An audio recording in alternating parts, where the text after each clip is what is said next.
막 구워낸 빵과 물로 지쳐 쓰러진 엘리야를 일으키셨던 주님, 우리에게도 같은 은혜를 베풀어 주옵소서.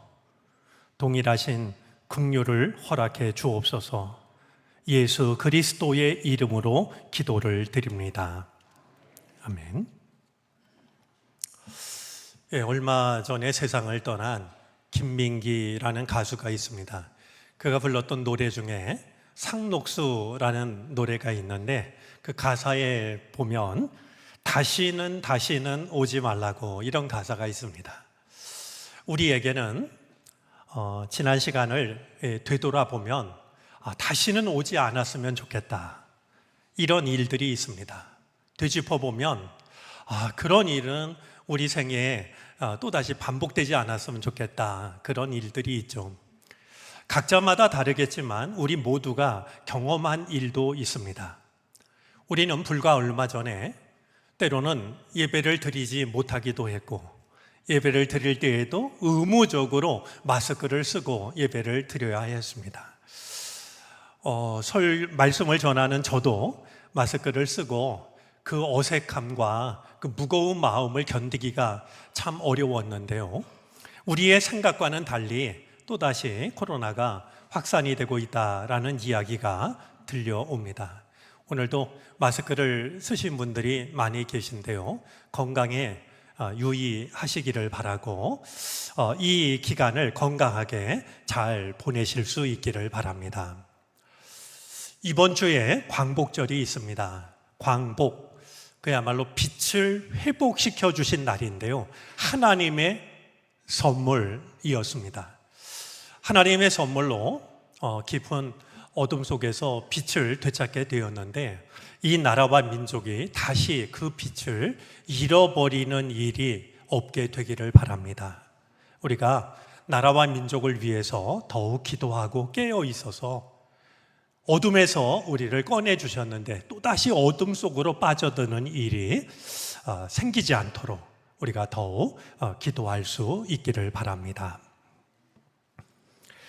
우리 교회에 다니는 사람 치고, 아니 교회에 다니지 않는 사람조차도 모세를 모르는 사람은 많지 않을 것 같습니다. 그런데 모세를 이야기한다라고 하면 모세보다 먼저 이야기를 해야 할 사람이 있습니다. 모세의 어머니 요게벳입니다. 모세의 이름이 널리 알려진 것에 비해서 요게벳은 거의 알려져 있지가 않습니다. 성경에도 단 2번 나올 뿐입니다. 그 중에 하나인 민수기 26장 59절 말씀에 의하면 이 요게벳은 이집트 땅에서 노예의 딸로 태어납니다. 태어날 때부터 노예로 태어났던 것이죠. 결혼을 했고 자식을 낳는데요, 모세를 낳았을 때도 참 생각지 않았던 어려운 일이 찾아왔습니다. 노예 생활을 하는 이 히브리인들이 점점 수가 늘어나자 바로가 두려웠습니다. 혹시라도 반란을 일으키면 어떡할까? 그래서 때로는 노동의 강도를 높이기도 했고 때로는 탄압의 강도를 높였지만 소용이 없었습니다. 그래서 이 바로가 내린 극단적인 명이 있었는데요, 산파들에게 명해가지고 아기가 태어날 때, 히브리인들의 아기가 태어날 때 여자아이면 살리고 사내 아이면 그 자리에서 죽이라는 명이었습니다. 용기 있고 지혜 있는 산파가 없었다라고 하면 모세는 태어나자마자 죽고 말았을 겁니다. 바로의 영이 얼마나 서슬퍼런 명인지를 이 산파들은 잘 알고 있었지만 그들은 바로의 명보다 더 중요하게 여긴 명이 있었습니다. 바로 생명의 주인이신 하나님께서 내리신 명입니다. 하나님께서 우리를 산파로 부르신 것은 어떤 경우에도 어떤 아이라도 그 아이를 살려내라고 부르신 것이니, 아무리 바로가 엄명을 내린다 할지라도 우리는 하나님의 명을 따를 뿐이다. 이런 산파들의 용기와 지혜가 있었기 때문에 모세는 살아날 수 있었던 것이죠. 우리가 이번 수련회 때 여러 번 불렀습니다만 이 세상 어딘가에 남이야 알든 말든 착한 일 하는 사람 있는 걸 생각하라. 우리가 그런 사람 중에 하나가 되어졌으면 좋겠습니다. 세상에서 그중 어렵고 힘든 일이 아기를 몰래 키우는 것 아닐까요? 날마다 빨래가 쌓여가고 아기 울음소리는 점점 커져갔을 터이니 말이죠. 이 모세의 어머니 요게벳이 잘생긴 아들을 낳고서 3달을 몰래 숨겨 키웠습니다. 3달을 키운 것도 용한 일이죠. 더 이상 이 아이를 키울 수 없다라고 생각한 요게벳은 갈대 상자를 만듭니다. 갈대 상자를 마련해서 안팎으로 역청을 칠하기도 하고 송진을 바르기도 했습니다. 역청과 송진은 우리가 짐작할 수 있는 것처럼 방수 역할을 하도록 말이죠. 이 아이를 더 이상 기를 수 없으니까 나일강에 띄우려고 하는 것인데요. 이 어머니 마음이 얼마나 미어졌겠습니까? 역청과 송진을 바를 때 아마 역청과 송진보다 더 끈끈한 뜨거운 눈물이 쉼없이 떨어졌을 것이라 짐작이 됩니다. 제가 요게벳의 마음을 헤아리면서 변호하고 싶은 게 있습니다. 갈대 상자 안에 아기를 담아서 나일강에 띄운 것은 결코 아기를 버린 것이 아닙니다. 오히려 하나님께 아기를 맡기는 것이었습니다. 내가 할 수 있는 것이 더 이상 어떤 것도 남아있지 않았을 때 요게벳은 이제 이 아이는 제 아이가 아닙니다. 하나님의 자식입니다. 그러면서 하나님께 맡겼던 것이었죠. 그렇게 하나님께 맡겨진 아이를 하나님께서 지켜주십니다. 나일강이 이 갈대 상자를 물속으로 빠뜨리지 않도록, 악어가 이 아이를 물지 않도록, 또 이 갈대 상자가 바다까지 떠내려가지 않도록 하나하나를 지켜주십니다. 아이를 지키신 것은 그것이 전부가 아닙니다. 마침 이 갈대 상자를 나일강에 목욕하러 나왔던 바로의 딸 공주가 발견을 합니다. 시녀 한 사람을 보내서 이 갈대 상자를 가져오게 하죠. 갈대 상자를 열었더니 아기가 그 안에 있는 게 아니겠습니까? 이 공주는 그 아기를 보는 순간 깨닫게 됩니다. 오늘 6절인데요.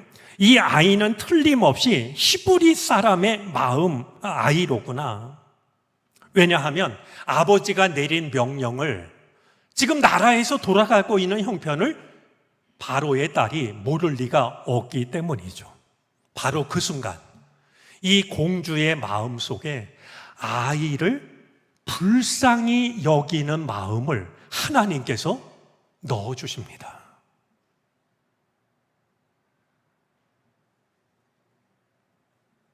하나님은 긍휼의 하나님이십니다. 긍휼은 하나님의 성품이십니다. 그런 점에서 누군가를 불쌍히 여기는 마음은 하나님이 주시는 마음입니다. 이 아이를 당장 죽이는 것이 도리겠지만 불쌍히 여기는 마음을 갖도록 하나님은 공주의 마음도 지키셨던 겁니다. 하나님께서 하신 일이 한 가지 더 있습니다. 모세의 어머니 요게벳을 그렇게 건져낸 모세의 유모가 되게 하십니다. 내가 더 이상 할 수 있는 것이 없어서 이 아이를 하나님께 맡겼더니 하나님께서는 그 아이를 다시 요게벳의 품으로 돌려주십니다. 이것이 가능한 것은 하나님께서 시간과 공간의 주인이시기 때문입니다. 사람의 생각을 뛰어넘는 시간과 공간의 주인이 하나님이시기에 하나님만이 하실 수 있는 일이었습니다. 자, 모세가 바로의 딸의 아들이 되어서 양자가 되어서 자라나게 되는데요. 이렇게 자라난 모세를 생각하면 정말로 궁금해지는 것이 한 가지가 있습니다. 그것을 말하기 전에 모세가 어른이 되었을 때 일어났던 일 한 가지를 먼저 살피는 것이 필요할 것 같습니다.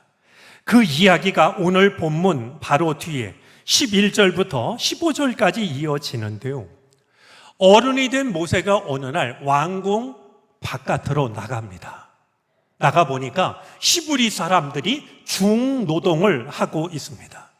그런데 한 모습을 보게 되었는데 이 이집트 사람 하나가 히브리 사람 하나를 이제 매질을 하고 있는 것이 아니겠습니까?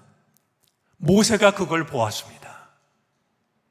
좌우를 살펴서 아무도 없는 것을 확인한 모세가 한 사람을 때려 죽이는데요. 누구를 죽였냐 하면 바로 이집트 사람을 때려 죽입니다. 그리고서는 모래에 묻었죠. 자, 이 대목에서 성경을 읽던 우리는 조금 이제 낯선 생각을 갖게 됩니다. 아니, 이집트의 왕자로 어른이 될 때까지 자라난 모세가 어떻게 히브리 사람이 매를 맞는 것을 보고서 이집트 사람을 죽일 생각을 했을까? 이런 생각이죠. 이 모세는 이집트의 왕족이었는데 편을 든다면 이집트 사람 편을 드는 것이 훨씬 자연스럽다 여겨지기 때문입니다. 그러고 보면 11절 말씀에는요, 낯설게 여겨지는 단어가 2번 반복되고 있는 걸 보게 됩니다. 여러분들 11절 말씀에 보면 동족이라는 말이 2번 사용되고 있는 것을 볼 수가 있을 겁니다. 우리보다 모세에 대해서 훨씬 더 잘 알고 있는 이 성서 기자는 저 동족이라는 말을 통해서 비록 이 모세가 왕궁에서 이집트의 왕자로 자라났지만 그의 마음속에는 고통당하고 있는 히브리 사람들을 동족으로 여기는 마음이 있었다라고 하는 사실을 우리에게 전해주고 있습니다. 여러분, 이런 일이 어떻게 가능할까요? 말씀드린 것처럼 모세는 아주 어렸을 때부터 바로 왕의 딸 공주의 아들로 이집트의 아주 좋은 집에서 기름진 음식을 먹었을 거고요. 학문도 그리고 문화도 법도도 종교도 이집트의 것들을 익히고 또 익혔을 겁니다. 그런데도 어떻게 이 모세의 내면 속에는 이집트 정신이 아니라 종살이하는 히브리인들을 동족으로 여기는 그 마음이 담길 수가 있었던 것일까요? 이 질문 앞에 서게 되면 떠오르는 사람은 한 사람밖에 없습니다. 바로 모세의 엄마 요게벳입니다. 요게벳을 빼고는 어른이 되었을 때 모세를 이해할 길이 없습니다. 우리가 말씀을 통해서 충분히 짐작할 수 있는 게 있는데요. 이 요게벳이 모세와 함께 지낸 시간은 매우 짧았을 겁니다. 그리고 이 요게벳이 하는 말을 알아듣기에는 모세는 너무나도 어렸습니다. 그럼에도 불구하고, 아니 그럴수록 이 요게벳은 그 어린 모세에게 너는 하나님의 아들이다. 그리고 모세가 잠들었을 때 그 아이를 붙잡고 하나님, 이 아이는 제 아이가 아닙니다. 하나님의 아들입니다. 모세가 이제 조금씩 자라면서 엄마 눈을 맞추고서 방실방실 웃을 때에도 엄마는 간절한 마음으로 얘야, 너는 이집트의 왕자가 아니라 히브리 사람이야. 일러주고 또 일러주지 않았을까요?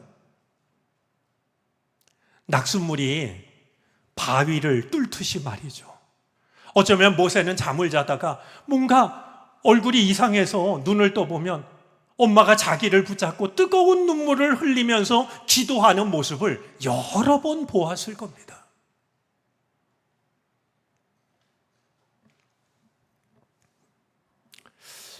모세가 모세 될 수 있었던 것은 어머니 요게벳을 빼고는 생각할 수 없다라는 생각이 들기 때문에 모세를 이야기하자면 먼저 이야기해야 될 한 사람이 바로 요게벳이라는 생각을 갖게 되는 겁니다.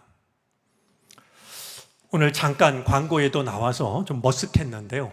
해마다 여름이 되면 특별한 일이 아니면 제가 꼭 다녀오는 모임이 한 가지 있습니다. 독서 캠프인데요. 이 전국에서 책을 좋아하고 이야기 나누기 좋아하는 대부분은 그리스도인들이 모여서 2박 3일 독서 캠프를 엽니다. 올해도 이야기 손님으로 초대를 받아서 이번 주 수요일, 목요일 이번에는 제주도에서 열려서 제주를 다녀오게 되었습니다. 이번 독서 캠프 필독 도서 중에 하나가 김소윤 씨가 쓴 난주라고 하는 소설입니다.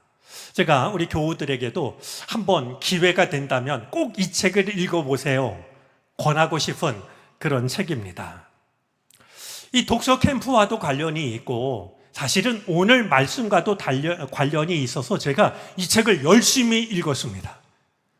빨리 읽고 다른 일을 해야지 했는데 번번이 실패했습니다. 책을 읽다 보면 저도 모르게 천천히 읽고 있고요.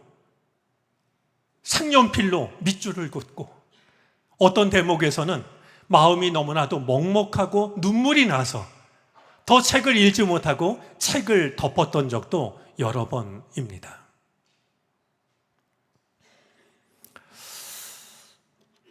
난주인데요. 난주는 본명이 아니라 관노비가 되면서 붙여진 노비의 이름입니다. 그의 본명은 정명년인데요. 이 정명년은 정약종의 형이었던 정약현의 맏딸입니다. 그는 어려서 작은 아버지 정약전으로부터 천주교, 하나님을 향한 신앙을 접하게 되고, 그리고 이제 나이를 먹으면서 고모부인 이승훈으로부터 마리아라고 하는 세례명을 받고 천주교인이 됩니다. 17살에 과거에 합격을 한, 그래서 당대 많은 사람들을 깜짝 놀라게 했던 황사영과 결혼을 했는데요. 이 황사영도 천주교도라는 것이 밝혀져 가지고요. 능지처참형을 당합니다.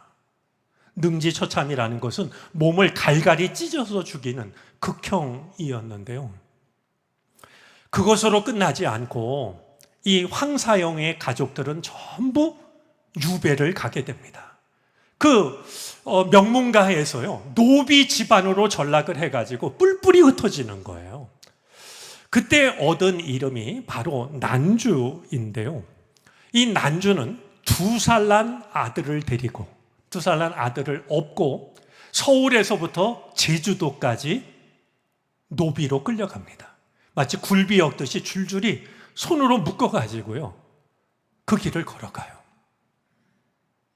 10번이라도 사는 것보다 죽는 것이 더 좋았지만 난주는 그럴 수가 없습니다. 단 하나, 자기 등에 업고 있는 아들 때문이었습니다.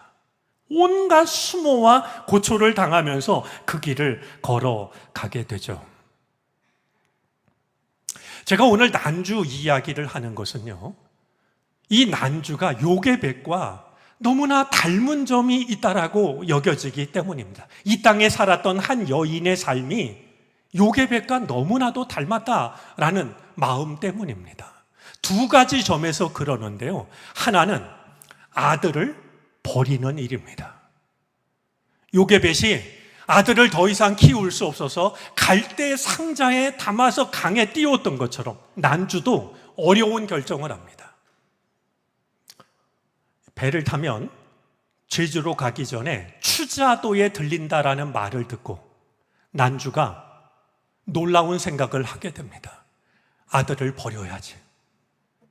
추자도의 아들을 버리기로 결심합니다. 2살 난 아들입니다. 물론 제주로 같이 가면 아들과 같이 지낼 수 있겠지만 아들은 평생 노비로 살아가야 됩니다. 그럴 순 없다라고 생각한 이 난주가 어느 날 밤 자기의 어금니로 자기의 손가락을 깨멉니다. 목당 같은 붉은 피가 흐르기 시작하자 아이의 옷을 헤쳐서 아이 옷에다가 그 피로 글씨를 씁니다. 경신년 황경혼. 경신년에 태어났고 이 아이의 이름이 경혼이라고 말이죠. 6자를 새겨 넣습니다.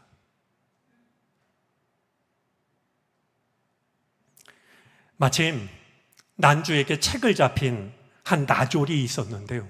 추사도에 이르렀을 때 그 나졸을 통해서 이 아기를 포대기에 싸가지고요. 소나무 아래 내려놓습니다. 그리고 혹시라도 바닷물에 떠내려갈까 싶어갖고 문명 줄로 말이죠. 이 아이를 묶도록 합니다. 아이를 마지막으로 떠나보내기 전에 이 난주는 나오지도 않는 젖을 아이에게 먹입니다. 마지막으로요. 그러면서 아이한테 이런 말을 합니다. 좋은 날도 나쁜 날도 종국에는 흘러간다. 그늘도 음지도 해가 들면 다시 꽃을 피운다. 지금 우리가 이러하다고 본래 이렇고 훗날 이렇겠느냐? 어미와 떨어지거든 하늘이 찢어지도록 울어라. 울어서 내가 살아있음을 알려야 한다. 그래야만 내가 산다.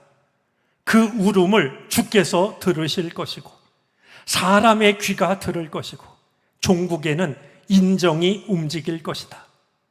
어미는 잊기도 잊으려니와 그리워도 말거라. 사무치는 그리움은 너를 상하게 하니 차라리 그리움을 모르는 것이 나으리라. 극통한 아픔은 이 어미의 가슴에 묻고 피눈물도 어미가 흘릴 것이다. 너는 그저 울고 떼쓰며 입고 먹으며 숱한 세월을 한날같이 아이로 자라거라. 이 말을 남기고 난주는 제주로 떠났고 책에서는 마지막 순간에 이 아들을 만나는 이야기가 있지만 실제로는 평생 한 번도 그 아들을 볼 수가 없게 됩니다. 또 하나 난주와 요게벳이 닮았다라고 여겨지는 것이 있습니다. 그것은 그 극심한 고난 속에서도 하나님의 살아계심을 지켜냈다라는 사실입니다. 요게벳이 그러했듯이 난주도 그러합니다. 난주는 반역 죄인의 부인으로서 관노비라는 멍에를 평생 안고 살아갑니다. 가는 곳마다 자기가 어릴 적에 받았던 사랑과는 정반대가 되는 온갖 수모와 멸시와 고초를 당하게 됩니다. 하지만 난주는 가는 곳마다 믿음의 향기로운 꽃을 피워냅니다. 태어나자마자 버림받은 두 아이를 연희와 보마를 자기의 아들과 딸로 삼아서 키워냅니다. 난주는 한 번도 말하지 않았지만 난주를 바라보는 사람들마다 난주의 마음속에는 하나님이 살아계신 것을 느끼게 됩니다. 이것이 결국 난주에게 큰 고난으로 다가옵니다. 제주 땅에는 당시에 배고프고 버려진 아이들이, 그런 사람들이 너무나 많았습니다. 난주는 그들을 불러 모아서 구휼소를 차립니다. 그들을 돌보는데요, 소문을 듣고 사람들이 점점 더 모여듭니다. 그런데 죽어가던 한 노인이 난주에게 사정을 합니다. 내가 그냥 죽지 않도록 내가 어떻게 기도하면 하나님을 알 수 있겠느냐고, 기도하는 법을 가르쳐 달라고. 난주를 보니까 분명히 그 속에 하나님이 계신데 그 하나님을 나도 알게 해달라고.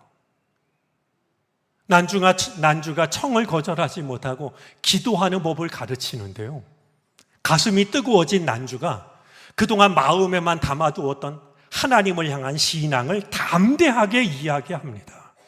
구휼소에 있는 사람들이 하나님을 믿는 사람들이 되는데요, 이게 화근이 되었습니다. 이 소식이 관가에 전해져 가지고요, 난주가 붙잡힙니다. 결국 난주는 작두에 손가락이 잘립니다. 그런 뒤에 이 난주는 들어갔다가 한 사람도 살아 나온 사람이 없다라고 하는 진의 동굴에 혼자 던져집니다. 난주는 서서히 죽어갑니다. 의식도 희미해져 갑니다. 그때 누군가 한 사람이 난주를 찾아옵니다. 꿈인지 생시인지 알 수 없는 한 사람이 찾아오는데요, 정방호라는 사람입니다. 언젠가부터 난주가 하는 일을 알지 못하게 돕고 난주를 위해서라면 어떤 일도 감당하고 있었던 갓장수 정방호입니다. 그런 사랑도 세상에 드물겠다 싶은 마음으로만 사랑했던 그 사람이 마침내 난주를 찾아왔던 것이죠. 정방호가 죽어가는 난주를 끌어안습니다. 두 사람이 대화를 나누는데요, 난주가 이제 정방호한테 이렇게 말합니다. 난 난주라는 내 이름이 싫다고. 그러자 정방호가 말합니다. 내게 그리운 이름이니 함부로 미워하지 마오. 참 기가 막힌 대답이죠. 난주가 정방호한테 묻습니다. 나는 죽겠지요? 그러자 대답합니다. 누구나 죽는 법이요. 난주가 천주께서는 날 잊으신 모양이라오. 이 얼마나 마음 아픈 얘기입니까?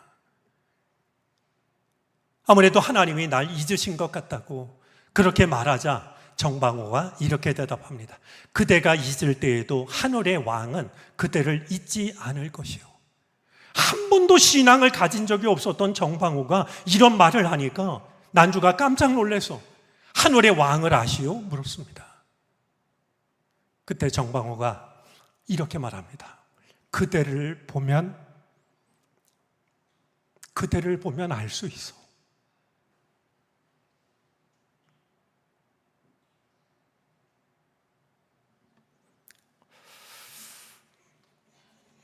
그렇게 하면 안 되는데, 사랑하는 사람, 무엇보다도 사랑하는 자녀들을 위해서 내가 할 수 있는 일이 아무것도 없을 때가 있습니다.